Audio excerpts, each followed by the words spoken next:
En tout cas, il n'y a plus de virus ici. C'est merveilleux. Alors, bienvenue ce matin dans ce lieu de culte. Et c'est bien de voir une salle comble si je compare avec le service de 9 heures. On voit ceux qui aiment se lever un peu plus tard.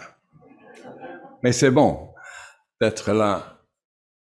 Et surtout d'avoir pouvoir chanter ces chants, la gloire de Dieu, d'exprimer notre joie dans le Seigneur. Parce que si nous regardons autour de nous, parfois il n'y a pas trop de choses pour nous donner de la joie ces jours-ci. Mais notre joie ne dépend pas de ce qui se passe autour de nous. Mais ça dépend de qui est le Seigneur qui est avec nous. Alors j'aime lire le psaume 24 avec vous.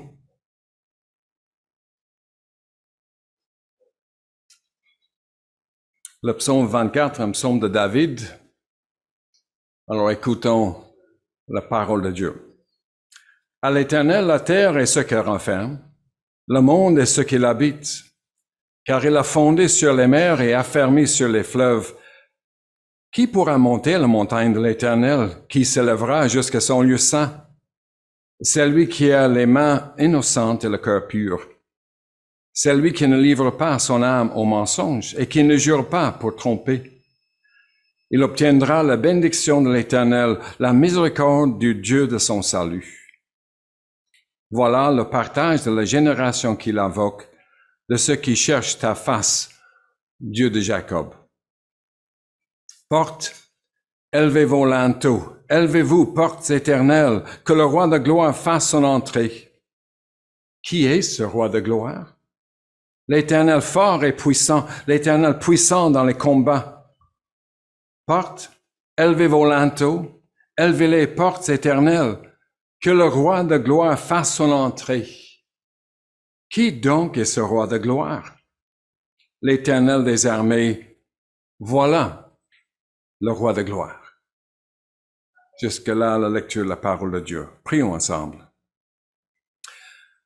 Seigneur, merci pour la liberté que nous avons de nous réunir ce matin en ta présence. Merci parce que tu es là parmi nous. Et Seigneur, nous voulons aussi être à l'écoute de ta parole. Seigneur, que nous soyons émerveillés par toi et en même temps encouragés. Seigneur, tu es un Dieu fidèle, un Dieu de grâce, de miséricorde, un Dieu bon. Seigneur, garde nos cœurs, ceux qui sont affligés, ceux qui sont dans le deuil, nous te prions de les consoler. Je pense à Yvette, son père qui ont perdu un père, une épouse pour ce service funéraire jeudi. Seigneur, que là encore, même en face de la mort, nous puissions contempler la vie qui est en toi, l'espérance vivante que nous avons. Et Seigneur, que ta parole soit répandue dans ce monde et toutes ces boîtes enfants de Noël qui vont être parties, qui vont partir dans des coins du monde avec un message de l'Évangile. C'est pas juste des cadeaux. Mais Seigneur, que ces paroles puissent vraiment porter fruit. Tu as promis dans ta parole que quand ta parole sorte, elle accomplit ce que toi tu désires. Et encore, Seigneur, pour ce matin, que ta parole accomplisse ce que tu désires dans nos cœurs. Pour la gloire et l'honneur de ton nom. Amen. Alors, la seule information donnée pour ce psaume, c'est dans le titre. Et le titre ne dit pas grand-chose, sauf que c'est un psaume de David. Vous connaissez David, le roi d'Israël, mais David, le psalmiste qui a écrit beaucoup de psaumes. Mais il fait partie d'une trilogie. Il y a 3 psaumes groupés ensemble, c'est le psaume 22, 23 et 24. Et Charles Spurgeon, ce grand pasteur anglais, a dit dans son commentaire que David, le musicien, joue une sombre corde dans le psaume 22. Nous savons que le psaume 22 parle du rejet et mort du Rédempteur, le Messie qui a été crucifié. Dans le psaume 23, il joue une corde paisible. D'ailleurs, le psaume 23, c'est peut-être le psaume le plus connu dans tous les psaumes. Parce qu'il s'agit là de la provision, de la protection et de la présence de Dieu. Et dans le psaume 24, il joue une corde majestueuse et triomphale, car il s'agit du Dieu de gloire. Alors ce matin, je vous invite à considérer ce psaume 24 avec moi. On pense que ce psaume a été écrit dans la période où David a fait venir l'arche de l'Alliance à Jérusalem. Vous savez l'histoire de l'arche qui était sous tente pendant des siècles. Et puis David voulait amener ça chez lui, dans sa cité, parce que David est maintenant roi de Jérusalem. On va faire venir l'arche. D'ailleurs, il avait déjà préparé une tente à Jérusalem pour recevoir l'arche. L'arche qui représentait la présence même de Dieu parmi son peuple. Alors, c'est une grande importance pour ce peuple. C'est comme si Dieu venait à Jérusalem. Alors, on dit qu'il y avait beaucoup de musique et de gens qui chantaient tout ça pour amener. Il y avait des problèmes parce qu'ils avaient mis l'arche sur un char tiré par des bœufs. Et à un moment donné, il y avait peut-être des nids de poules ou quelque chose. La route n'était pas asphaltée. Alors, le char penche. L'arche glisse et Uza, qui conduisait le char, a mis sa main pour l'arrêter. Une bonne action. Mais Dieu l'a frappé de mort. David n'était pas très content. Mais normalement, on ne devait pas porter l'arche sur un char. Ça devait porter sur les épaules, enfin avec les pôles comme ça, et les gens devaient porter sur les épaules. Alors déjà, il faisait quelque chose que Dieu ne voulait pas. Mais là, David, non, si c'est comme ça, que l'arche reste là quelque part. Alors, ils ont mis chez un certain type qui s'appelle Obed-Edom. Et l'arche est restée 3 mois chez lui. Puis on vient dire à David, écoute, David, l'arche est chez Obed-Edom et Dieu a béni la maison d'Obed-Edom et toute sa famille est bénie. Et David dit, peut-être, on peut maintenant amener l'arche à Jérusalem. Et c'est ça qu'ils ont fait. Maintenant, ils l'ont amené correctement. Et d'ailleurs, il était tellement dans la joie que David dansait devant l'arche. Il avait enlevé ses robes royaux, s'il voulait. Il était juste en sous-vêtements. Certainement, il dansait. D'ailleurs, quand il arrive vers Jérusalem, sa femme, Michal, le voit. Elle le méprisait dans son cœur parce qu'il n'était pas habillé comme il devait.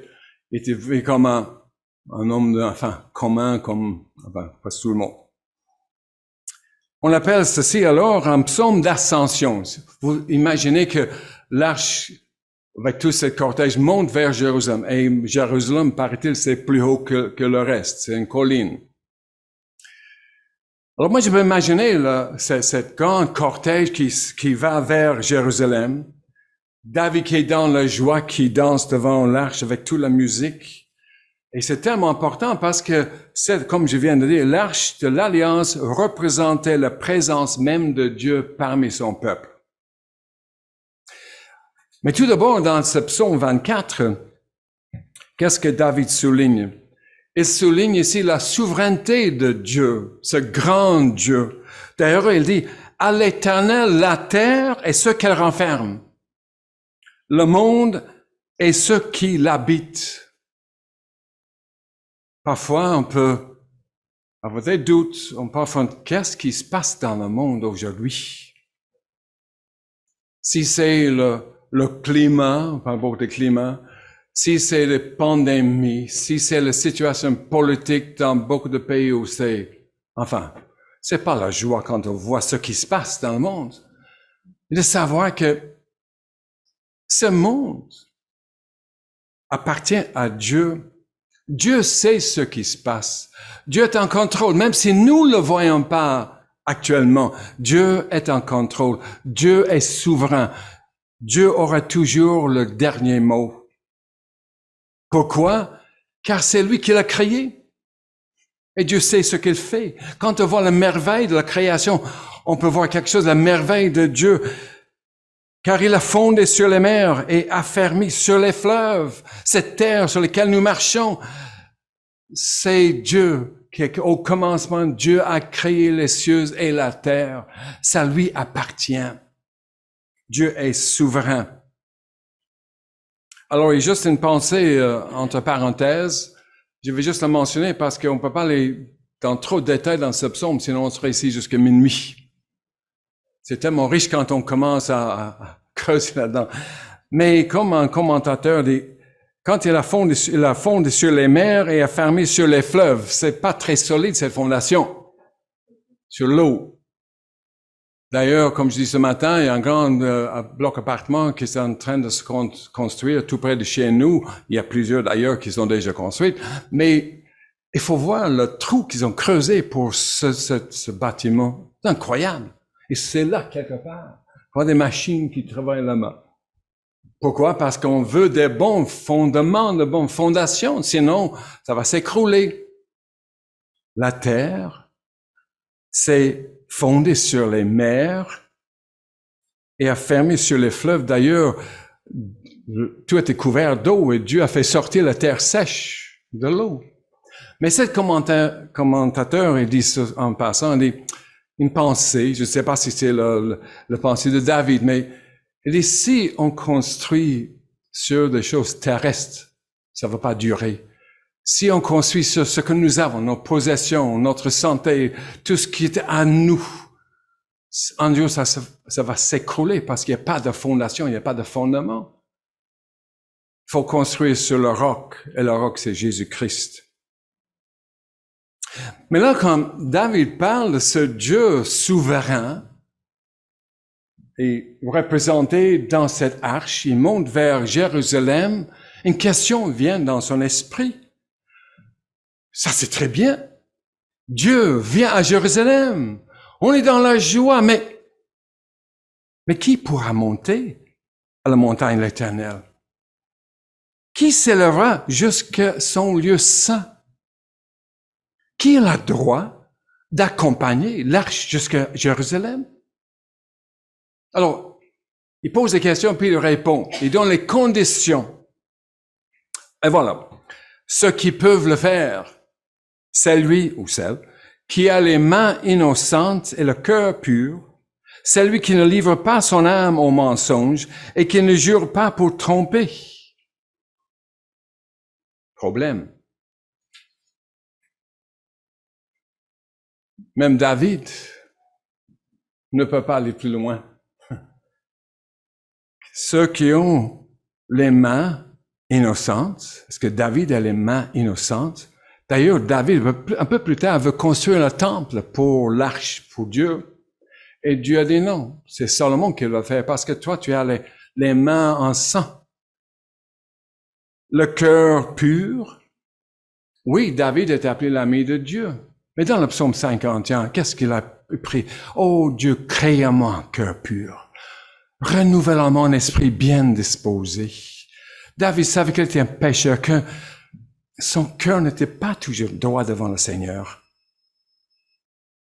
Et celle qui ne livre pas son âme au mensonge et qui ne jure pas pour tromper. Ceux qui ont les bonnes actions, les actions parfaites, si vous voulez, les mains pures. Le cœur pur, ça c'est l'attitude de notre cœur, net devant Dieu qui est saint. De plus, il s'agit d'être totalement intègre et honnête dans toutes ses interactions avec autrui. Celui qui ne livre pas son âme au mensonge et qui ne jure pas pour tromper, car Dieu est saint. Et David met l'accent sur la sainteté de Dieu. D'abord, il parle de la souveraineté de Dieu, maintenant il parle de la sainteté de Dieu. Et la mauvaise nouvelle, c'est que personne ne peut satisfaire à ces conditions. Tous, sans exception, ont péché et sont privés de la gloire de Dieu. Et ça resterait une mauvaise nouvelle s'il n'y avait pas d'autres mots dans ce texte. Le verset 5. Il y a toujours des choses merveilleuses qui arrivent quand on lit des mauvaises nouvelles, que nous sommes des pécheurs, nous sommes sous condamnation, tout le reste. Nous lisons ici dans le verset 5, « Il obtiendra la bénédiction de l'Éternel, la miséricorde de Dieu de son salut. » Il y a des personnes dans ce cortège qui peuvent monter à Jérusalem. David peut accompagner l'arche jusque dans Jérusalem. Pourquoi? Parce qu'il est une question de la grâce de Dieu envers elle. Notez ce que le texte dit. Il obtiendra la bénédiction du Dieu de son salut. C'est quelque chose que Dieu va faire pour eux. Ça vient pas d'eux. Ça vient pas de leurs efforts. Ça vient pas de leur comportement. Ça vient pas non plus d'un cœur qui essaie d'être bien devant Dieu et bien disposé. Non, c'est Dieu qui est venu vers eux. C'est Dieu qui accorde la miséricorde. C'est Dieu qui accorde le salut. C'est le Dieu de le salut. Le salut est de Dieu. Et ça, c'est la bonne nouvelle. Nous ne pouvons jamais être capables de nous tenir dans la présence du Dieu trois fois saint par nos propres efforts. Nous le pouvons car un sauveur est venu. Jésus est venu satisfaire à toutes les exigences de Dieu. Par lui et en lui, nous avons accès à la présence de Dieu. Nous pouvons monter avec lui dans la nouvelle Jérusalem. Et c'est ça l'espérance vivante du chrétien. Jeudi, je vais participer, je vais parler lors des services funéraires pour l'Ornesia Sylvain. La mort est toujours séparation. C'est très radical, ça coupe.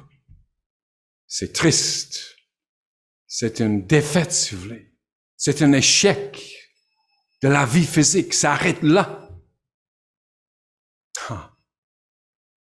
Mais il y a autre chose. Je peux parler d'espérance. Je peux donner l'espoir à la famille en parlant de la grâce de Dieu. Parce que le salut de l'Ornesia ne dépend pas de l'Ornesia, de ce qu'on leur a fait ou pas fait dans sa vie. Ça dépend de Dieu, le Dieu de son salut. Et ça, c'est notre entrée dans le ciel. C'est en Jésus-Christ et seulement en lui. Puis quand David a parlé de ça, il y a une pause dans le chant. Peut-être c'est une pause musicale, peut-être jouer des instruments. Je pense que même David aime jouer à l'arc, mais il y avait des trompettes et tout autre chose, il y avait plus de bruit que juste une arc. Mais enfin, il y avait une pause ici. Et puis c'est comme si on voit maintenant, c'est la montée à Jérusalem, c'est le dernier quelque part vers les portes, les grandes portes dans ces murailles de Jérusalem. Et c'est comme un chant à réponse. Il y a des gens qui disent ceci, en arrivant, porte, élevez-vous linteaux, élevez-vous portes éternelles, que le roi de gloire fasse son entrée. Et puis leur réponse, venant de l'intérieur de la ville civilisée, qui est ce roi de gloire? L'Éternel fort et puissant, l'Éternel puissant dans les combats. Et j'imagine quand on répond comme ça, ils vont ouvrir les portes ou lever les portes pour que Dieu, l'arche, puisse entrer. Il paraît-il qu'il y a quelques années, centaines d'années, le roi d'Angleterre, il arrivait devant la ville, les portes étaient fermées, on frappe à la porte. Qui est là? C'est le roi d'Angleterre. Les portes s'ouvraient. Imaginez si j'arrive à ce moment-là. Qui est là? Albert Harper d'Irlande. Et alors? Surtout en Angleterre. Merci. Je serai en dehors de la ville. Mais ici, qui est là? Qui est ce roi de gloire? C'est le roi, celui qui est fort, puissant, l'Éternel puissant dans les combats. C'était certainement la scène quand l'Arche de l'Alliance fut transportée dans la ville de Jérusalem. Toutes ces réponses, ces questions. Mais ceci est aussi un psaume messianique. Comme le psaume 22, c'est un psaume messianique qui parle du Sauveur qui sera, le Messie qui sera crucifié.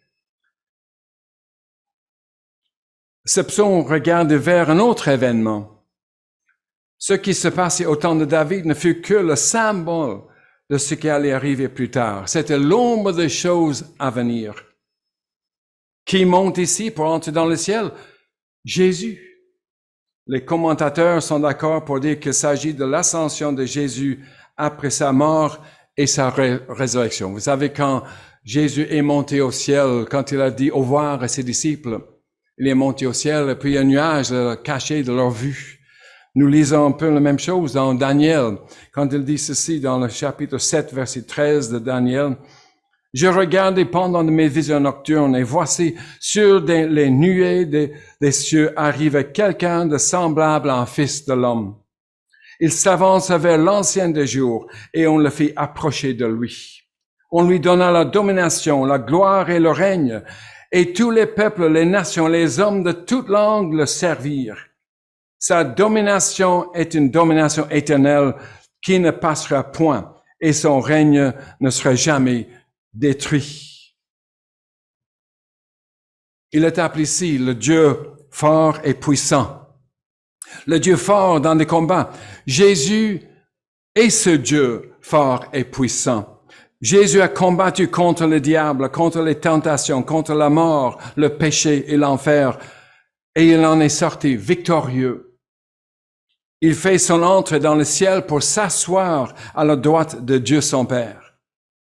Et tous ceux et celles qui mettent leur confiance en lui, qui croient en lui, peuvent le suivre dans ce lieu et être avec lui pour toute l'éternité. Il a combattu pour nous, il a gagné pour nous. À lui soit toute la gloire et toute l'honneur. Mais notez quelque chose dans ce texte aussi, il y a une répétition. Souvent, la poésie hébraïque, c'est pas comme nous avec les rimes, mais c'est souvent répéter la même chose, mais avec une légère différence. Par exemple, quand il dit à l'Éternel, la terre et ce qu'elle renferme, le monde et ce qu'il habite. Puis il dit, car il a fondu sur les mers et a fermé sur les fleuves. C'est dire la même chose, mais dans d'autres mots. Mais ici, c'est peut-être plus, c'est peut-être juste cela, la poésie hébraïque, mais certains commentateurs voient quelque chose un peu plus que cela. Parce qu'il y a aussi une différence, peut-être une différence importante. Verset 9, porte, élevez vos linteaux, élevez-les, portes éternelles, que le roi de gloire fasse son entrée. Ça, c'est la même chose. Puis la question, qui donc est ce roi de gloire? Mais la réponse cette fois-ci, c'est l'Éternel des armées. Voilà le roi de gloire. Vous dites peut-être, oui, l'Éternel fort et puissant, l'Éternel puissant dans des combats. Peut-être c'est la même chose, mais je trouvais ce que certains commentateurs ont dit intéressant. Plusieurs pensent que c'est une prophétie concernant la deuxième venue de Jésus. Après sa première venue, il est entré victorieux pour ouvrir le chemin, pour conduire ces gens avec lui, pour nous donner accès à la nouvelle Jérusalem, à sa présence. Mais lors de sa deuxième venue, il viendra avec tous les saints. Les morts en Christ sont ressuscités et les vivants qui sont à lui iront tous à sa rencontre dans les airs. Jésus entre dans la gloire éternelle avec ces grandes foules innombrables. Il entre donc comme le Dieu des armées.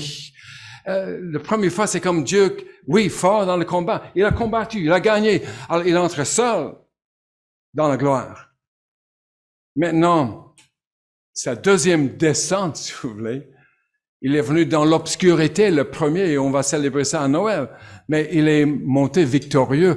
Le deuxième descente, ce sera pas dans l'obscurité. Il vient comme quelqu'un m'a dit après ce matin, le premier fois, il vient comme l'agneau, maintenant il va revenir comme le lion. Il va venir pour prendre tous ces, pour se venger sur tous les ennemis.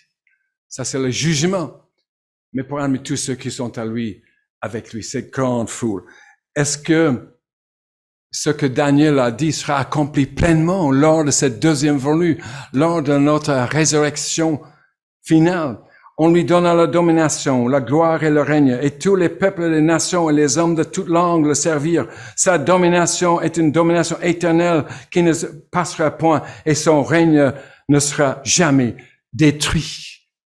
Ça, c'est une promesse que nous avons.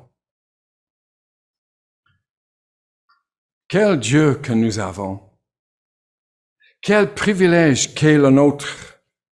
Parce que verset 6 dit ceci, après parler de la miséricorde de Dieu, le salut de Dieu que Dieu nous accorde, il dit, voilà le partage de la génération qu'il invoque. C'est à nous. C'est notre partage de ceux qui cherchent ta face, Dieu de Jacob. Et seulement ceux qui cherchent sa face, c'est ceux que Dieu a cherché d'abord. Parce que l'homme naturel ne cherche pas la face de Dieu. Et quand il parle ici de ceux qui cherchent sa face, c'est parce que Dieu a touché, Dieu est venu vers eux, Dieu est venu vers nous. Si tu cherches sa face ce matin, c'est parce que Dieu est venu vers toi. Mais tout ceci, la miséricorde, le salut de Dieu est notre partage.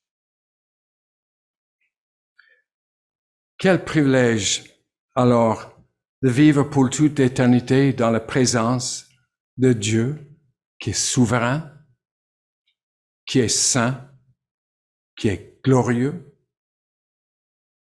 Que les paroles de ce psaume nous encouragent dans notre pèlerinage ici-bas. Qu'elles nous conduisent à l'adoration et la louange de notre grand Dieu manifesté en Jésus notre Sauveur et Seigneur. Amen. Prions. Seigneur, merci pour ta parole. Merci parce que tu es un Dieu souverain, un Dieu saint, un Dieu glorieux.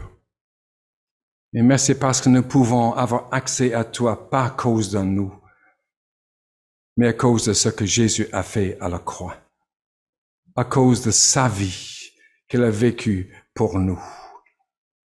Seigneur, que nous puissions voir ces vérités, ces réalités. Esprit Seigneur, que ton Esprit Saint puisse les écrire sur notre cœur, que ça nous encourage en toi. Malgré ce qui peut arriver dans cette vie, de savoir que nous sommes entre bonnes mains, parce que nous sommes entre les mains d'un Dieu souverain. Nous sommes en bonne condition, parce que nous sommes vêtus de la justice, de la pureté de Jésus lui-même. Et merci Seigneur, parce qu'un jour, nous allons partager toute cette gloire avec tous tes enfants pour toute l'éternité. À toi seul revient toute l'honneur et toute la gloire. Amen.